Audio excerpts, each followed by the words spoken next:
Welcome to the Quality of Life podcast. My name is Erin and I am a businesswoman and mother who has been studying personal growth for over 15 years. I've tried almost all of the habits and hacks out there. My goal is to use my real-life experience to show you which tricks and habits make the biggest changes to your quality of life with the least amount of time and energy on your part. We will cover everything from habits to hacks, fitness to family, and everything in between. Now, let's dive on into today's topic.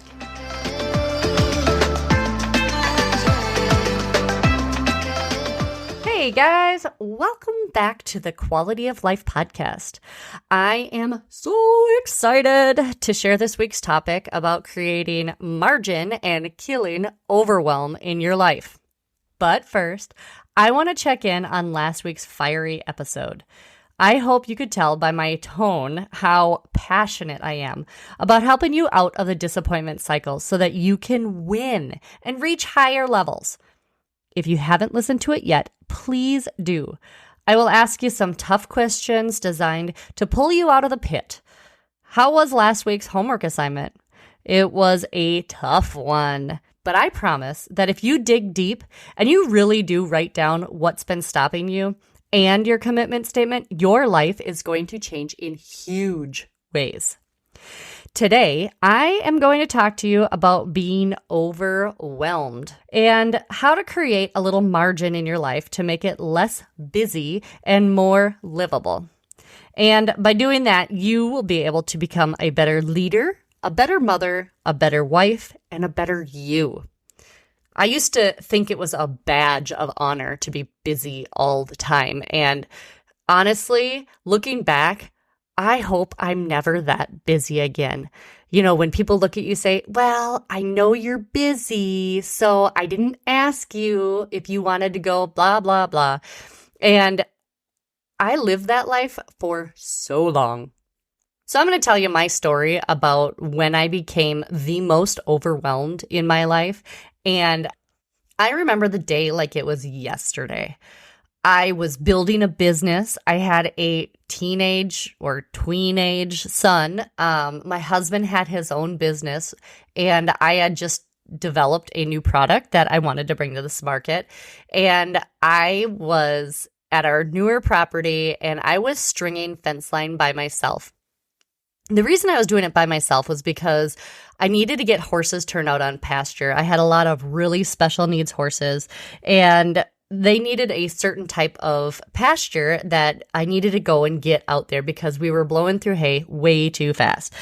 So, trying to be a good mom, a good wife, a good business person, and, having all these horses, everything that I had created needed me. Everything I owned needed me. I had created a monster that ate up my time like crazy, so I couldn't spend it on what really mattered to me. I was stringing the fence, and it was getting close to dark, and I just wanted to finish this one thing before I went in for the night, and it was wintertime, and it was just starting to snow. And I had one line of fence left to string, and the way that you string it was you put it through these holes that I had drilled in PVC pipe, and it came on a spool, and I was sitting there with my four-wheeler, and was fitting it through all the holes and going and pulling it through. And so you'd start at one end, and you'd pull it all the way around and meet where you started on one line. Well, I was about halfway done with that line, and all of a sudden, the end of the plastic spool that all the wire was on fell off, like off. And I don't know if you have ever had something like that happen, like either on a fishing rod or on a spool of anything. The end is what keeps it from coming out in loops and knots, and that was gone. I couldn't get it back on, and the fencing turned into a huge rat's nest. And that I'm like pulling and trying to figure it out, and I was frustrated, and I was tired, and it was cold, and I was just done. And I literally broke down, sitting on the ground in a puddle, crying my eyes out because I had gotten to this place. I had no idea how I'd gotten there, and I was freaking exhausted. Just done. and I needed to change something before I broke down for real. So I am doing this podcast because I want to give you the keys to not land where I was, crying in a puddle on the ground, overwhelmed with where I had been in my life. And that key is to create some margin in your life. So what is margin? On a piece of notebook paper, it is the blank space that is on all of the edges that's made for corrections, notes, and of course, doodles. Margin in life is a cushion of time, money, and energy. It is what allows you to have a little more room for your corrections, emergencies that come up, and just time to breathe. So why is it so important? Benefits like reduced stress, worry, less time apologizing or feeling bad for not doing all of the things that you said you would do, increased creativity and room in your head to have conversations with yourself that actually mean something, or even to just reflect on life. So the biggest reason why this is important is that basically, if you have more margin in your life, you have an improved overall sense of well-being. I got to let you know that margin is different than free time. Free time is like where you have your hobbies, you go riding, you go fishing, you go hunting, whatever your hobbies are. Free time is the time that you spend doing things that just make you happy. Now, margin is the spot where you give yourself room to have those moments where you have emergencies that come up, where you can plan so you're not late all the time. So margin is a lot different than free time. So how do we get from putting out fires at home and at work into having more margin in our life? I'm going to give you 7 things that you can do to create a little more margin in your life. And I hope you have your notebook and you can write these notes down because this surely will help you. The first thing you can do is to get a calendar, like a paper one, an old-fashioned one. You know, there was a time in my life where I used to love not relying on a set schedule, and really, I loved it. I was on my own time, like a true entrepreneur. I ate when I wanted to. I did laundry when I had time. I got together with friends when it all worked out, and I went to the gym at the end of the day when I had time. And the truth is, in all honesty, I ate like crap. I always had mountains of laundry to either wash or fold and put away. I rarely had time to see friends or just hang out. And I was getting soft and fluffy because I was too freaking busy to make it to the gym. I wasn't ever doing anything for me, and I was always tired, and I was always busy, and I was always late. I lived here for a long time, and I really just don't want you to. I want you to get yourself a real paper calendar so that you can easily see the months and weeks ahead, not your phone, because honestly, it is so hard when you look at your phone to see what's coming up that you really can't plan for it. And honestly, who really looks ahead in their phone anyways? It's okay to use your phone, but I want you to get a real paper calendar. I want you to put every birthday, every holiday, every appointment and vacation, every science fair and field trip, or anything else that is super important to you. And I want you to write it on that calendar first thing. Write all the non-negotiable things that you want to do in pen, and then write the rest in pencil. The second thing you can do to give yourself a little bit more margin is to use your notebook. This is the notebook I talked about in episode number 3, the Free Your Mind episode.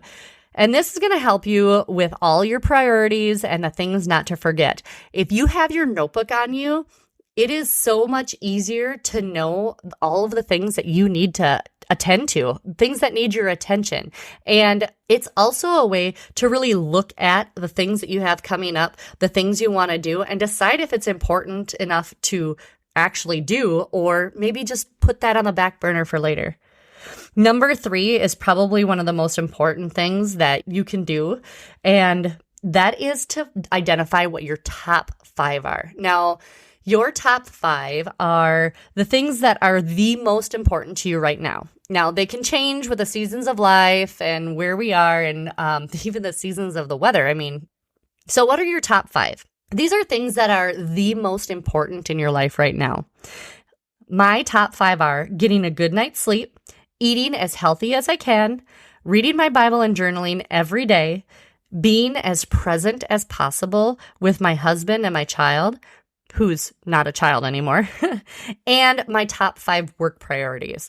So it helps to have like all of these written down and put on a Post-it note on your calendar so that you can see what are the most important things in your life right now, so that when you add things to your calendar, you know whether or not they're going to be set in stone or if they're going to be something that maybe is fudgeable or cancelable in the future. Now, this keeps your most important things inside the boundaries and keep you full and happy, just knowing that they aren't going to fall through the cracks.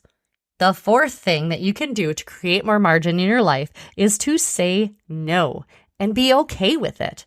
If you're a people pleaser like me, this is so hard. You're going to disappoint somebody and they're going to make you feel bad, and it's okay. As long as your top 5 things are covered, the rest really isn't that important. Birthday parties, work gatherings, family events, if it is not in your top 5 and you would rather be doing something else, don't do it. Do what is most important to you and say no and be okay if people try to make you feel bad. You know, they are just going to try to make you feel bad because maybe they're counting on you to do something that you never agreed to. Or maybe they just want your input on some drama in the family. I don't know what the circumstances are for you, but you have to learn to say no. Being a volunteer at school, if it is not in your top 5, is not an important deal. And yes, somebody else might have to pick up the slack, but if it's not super important to you, you gotta let it go. The 5th thing that you can do in your life to create more margin is land the freaking helicopter, okay? I know there's a lot of talk about helicopter parents and whatever, and how the kids are inadequate at doing pretty much anything. So I want you to land that freaking helicopter and let your kids learn some personal responsibility and some accountability. You might even let them experience some failures and some disappointments. I know that Timmy's mom is a perfect mom and she always has the best volunteers and she always goes to all of the functions and makes his lunch out of gourmet, non-fat, no peanut allergy, no gluten lunches every day and whatever. You know, you don't have to live up to that standard if your kid is fed and happy, and even if he doesn't get to do 15 sports, it's okay because they get tired too. So my suggestion for helping you land that helicopter, because I know if you are a control freak like I am, then you want to make sure that your image looks good and your kid has every opportunity available to him. But I'll tell you, scaling down the number of after-school activities is okay. Talk with them and let them decide which ones they really want to do or what they're best at or what all their friends are doing. And, you know, maybe do 1 or 2. Now, I was a rodeo mom, and that was probably one of the most involved sports that a kid can do. And it's not just you going every night to practice and then traveling on weekends. No, you're getting the horses ready, all of the tack ready, and you are camping for the weekends. And so it is super involved. So with my son, we had to decide that he wasn't going to do any of the other events. And it was a choice that we made as a family, and I think it was the right choice for us. So maybe talk with your children and find out exactly what their passions are so that they can spend time doing the things that they love, and you have more time to, plan dinner. There is this book that's called Have a New Kid by Friday. It's by Kevin Leman. I don't know if it's Leman or Leman. It's Leman. And this book helps you to implement things in your life that help your kids be more accountable for themselves, for their actions, and so that it takes less stress and less control and planning on your part. And it also teaches them how, if they are accountable for their actions, then they are going to be the ones who are let down if something is forgotten and it's their own doing. It is a super good book. I know it's on Audible, and it was a game changer in my life because it helped lessen the burden that I carried with parenting. So I really suggest the book Have a New Kid by Friday by Kevin Leman. You have to let your kids know that you love them, but you won't give them everything. Not that you can't, but you won't. You will choose not to give them everything. Other things that you can do that really help offset when you really try to let go of some of that control in your children's life is to have a family dinner so that you guys can put the phones away and actually just talk. Find out what's going on in their life, what they like, what they don't like, stuff like that. And I'm going to tell you one of the biggest things that I did with my kid was teach him to do laundry. Teach him to fold his own dang clothes and to put them away. And when he ran out of socks and underwear, it was on him, not on me. So that really helps with the dang laundry thing. And I will tell you, the hardest thing about that is to know that it's not going to be put away perfectly. The colors in the closet are not going to be in a rainbow perfectly. Everything's not going to be organized. And that's okay, because that child is going to learn how to fold their own clothes, how to wash their own clothes, how to dry their own clothes, and how to put them away. And if they don't do it the way that you do it, they're going to have to figure out how to find the clothes that they've put away in the places that they don't belong. I'm telling you, game changer. The sixth thing that you can do to create a little more margin in your life and be a lot less overwhelmed is to be where your feet are. Now, this is what everybody talks about when they say you've got to be present in the moment. And it sounds so frou-frou and out there, but literally one of the simplest things you can think is to be aware of everything that's going on in this present moment, where your feet are. It's easier said than done. I have to admit that I still struggle with this on like an hourly basis. But if you are constantly planning, dreading, or thinking about other things while you're tending to your top 5, you are choosing those other things over your top 5. So you really should consider trying to be where your feet are. Noticing the little things that tend to slip under the radar. It could be just as simple as a glance at a dinner that could tell you so much about the people that you love. And if you just put your phone away and be with the people you're with, be with the animal you're with. If you are doing your top 5 as you're riding your horse, ride your horse. Forget about the rest of the day. Forget about what you have to make for dinner. Forget about all that stuff. If there is something that comes up that you really think is important and that you could totally lose your focus on the present moment, then write it quickly in your notebook or put it in your voice memos and let it go. You can always come back to it later. But if you just do that one little thing, it's going to help you so much to enjoy the actual time that you get to spend doing the things that are most important to you. All right, now the 7th thing that you can do to create a little more margin and a lot less overwhelm in your life is to schedule a freaking vacation, okay? There's a study that says that 55% of Americans don't ever use their PTO. 55%. What the heck? Like literally, that is paid time off to do stuff. And I don't know about you, but most companies, they don't roll over your PTO. Some of them pay you out, but they don't pay you out on the dollar for dollar. It's usually less, and so you're basically being penalized for not taking time off. So schedule the freaking vacation. Work can wait, and it will wait. It's going to be there. Even if you're an entrepreneur and you're doing your own thing, schedule some time away. I'm not saying a staycation, but you could, but it's really hard to have a staycation because you're so accessible. But schedule a camping trip. Go and make the reservations, book the plane tickets, go to Disney World. I don't know what you need to do, but plan it and put steps in place so that it's a real thing. Because I'll tell you, as a family, looking forward to those vacations is so huge in just the general morale. When you're dealing with the everyday, day-to-day stuff, knowing that you have a vacation coming up in a month or 3 months, it is so good to have that out in front of you and to know that it is a non-negotiable and it is going to happen is such a good thing for your family to experience. So I hope that these 7 tips can help you find a little more margin in life. So to help, I am giving you homework. I know I sound so excited about giving you homework. I always wanted to be the teacher, the front of the classroom who gave the homework that everybody liked. But I hope you like this homework. So here's your homework. Number 1, you're going to get yourself a paper calendar. It doesn't have to be anything fancy, and to help you with that, I've created a download at theerinolson.com/podcast, and this is a super simple paper calendar that you can fold up and put in your purse or even in your pocket, and that you can have on you at all times so that you know what's coming up. Number 2, I want you to spend 10 minutes determining what the most important things in your everyday life are. This is your top 5. Number 3, if you have kids, get the book, Have a New Kid by Friday by Kevin Leman.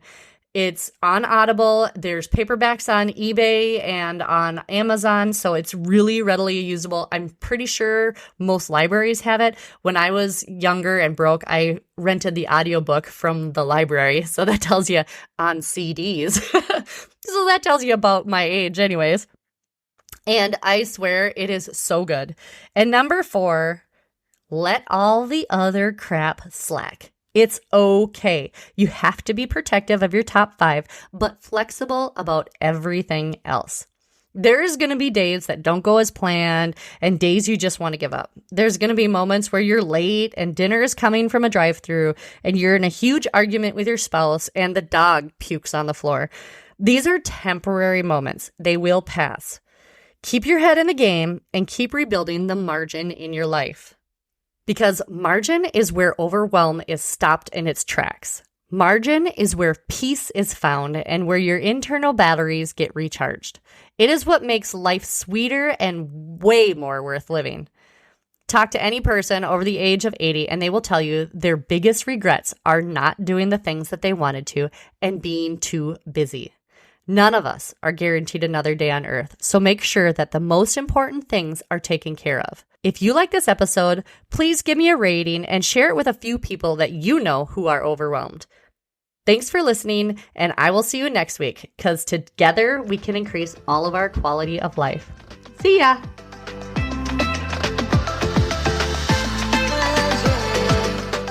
Thanks for listening to today's episode. Be sure to check us out on the Quality of Life podcast, Facebook and Instagram pages, and our website, theerinolson.com, for downloads and more information. That is TheErinolson.com. Stay up to date by joining our email newsletter. Together, we can improve all of our quality of life.